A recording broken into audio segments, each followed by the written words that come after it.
তুই ওয়াশরুমের কথা বলে যে ক্লাস থেকে বের হয়ে এখানে বসেছিস না? Boring class. শুধু ক্লাস বোরিং না, আমার লাইফটাই বোরিং। কোনা কি লাগবে তোর? বল খালি একটা বার চা আমার কাছে যা যাবে তাই পাবি, খালি একটা জিনিস ছাড়া।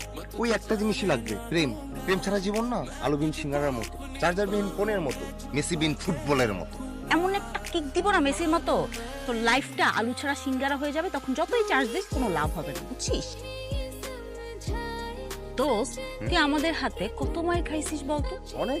তাহলে তুই এই মেয়ের দিকে তাকালি কেন? কই আমি মেয়ের দিকে তাকালাম? ভাই হ্যালো, আমি আসি। আপনাকে চিনি। আপনি মাঝে মাঝে লুকিয়ে লুকিয়ে আমাকে ফলো করেন। আমরা কি একসাথে বাসায় ফিরতে পারি? যাওয়া যায়। হ্যালো দোস্ত, দিদির শরীর খুব খারাপ করেছে, মাথা ঘুরে পড়ে গেছে। কি?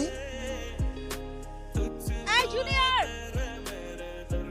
তোমার যে ছেলেটার সাথে কিছু একটা হবে ওর সম্পর্কে সবকিছু ভালো করে জানো তো? ছোট বোন, কোমল হৃদয় তোমার, থাক, জানতে চাই না। না না আপু, সমস্যা নেই, আপনারা বলেন। আশিক তো বিবাহিত, গ্রামে তার প্রেগন্যান্ট ওয়াইফ।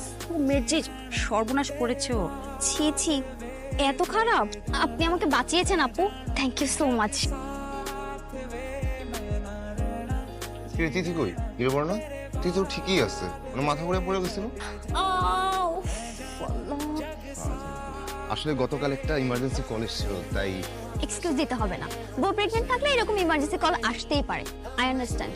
যাই হোক, আপনি তাহলে বুঝেছেন। আমি তো ভেবেছিলাম কি বউ প্রেগনেন্ট মানে।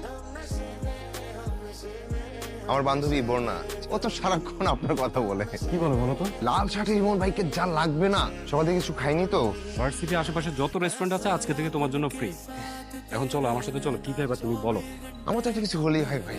তিথি বলছিল তোমাল ভাই এত হ্যান্ডসাম একটা মানুষ। তিথি বলছিল আপনি যদি একটা লাল শার্ট পরেন আপনাকে আরো বেশি হ্যান্ডসাম লাগবে। তিথি অপেক্ষা করছে তার স্বপ্নের রাজপুত্র লাল শার্ট পরে বাইকে চলে আসবে।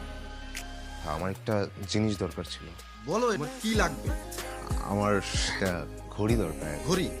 কোন ব্র্যান্ডের ঘড়ি তোমার পছন্দ সেটা চুজ করো। রোলেক্স।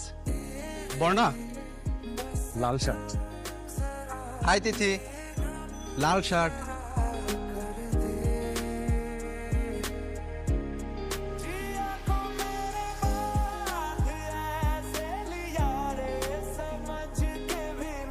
আমি এখন বিয়ে করতে পারবো না। ছেলে নাকি খুব ভালো, লাখে একটা। দোস্ত বিয়েটা করেই ফেল, অনেকদিন ভালো মন্দ খাই না। তার সাথে বরং তুই মরে যা, অনেকদিন কারো চল্লিশা খাই না। এখন কি তোরা ঝগড়া করবি? আমার জন্য কিছু কর, আইডিয়া। এই এই ওর আইডিয়া শুনিস না, পরে পস্তাবি। কিছু থাকতো আইডিয়া বল না কি? তিথি, আসসালামু আলাইকুম। আসসালামু আলাইকুম। এ কি, কিছুই তো বুঝতে পারছি না। আমিও তো কিছুই বুঝতে পারছি না। তোদের মতলবটা কি রে? আমি আর তিথি হলাম বেস্ট ফ্রেন্ড, একজন একজনকে ছাড়া একেবারেই থাকতে পারি না।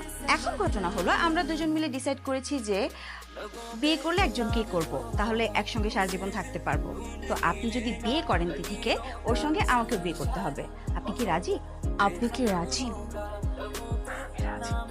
রাজি মানে হাজরামি করিস না? চলো তো, উঠো। তোর কি মাথা টাথা খারাপ হয়ে গেছে নাকি?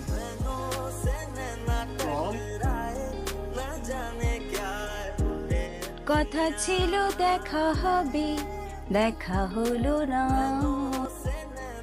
দেখা হলো না। তোরা পারবি আমার মতো একটা সাদাসিধা মানুষের কষ্ট দিতে, আমার মনটা ভেঙে দিতে পারবি?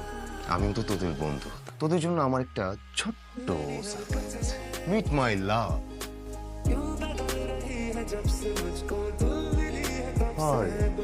আমার বান্ধবীরা, ডিয়ার বান্ধবীগণ, এখন একজন প্রেমিক তার প্রেমিকার সাথে কিছুক্ষণ কোয়ালিটি টাইম স্পেন্ড করবে।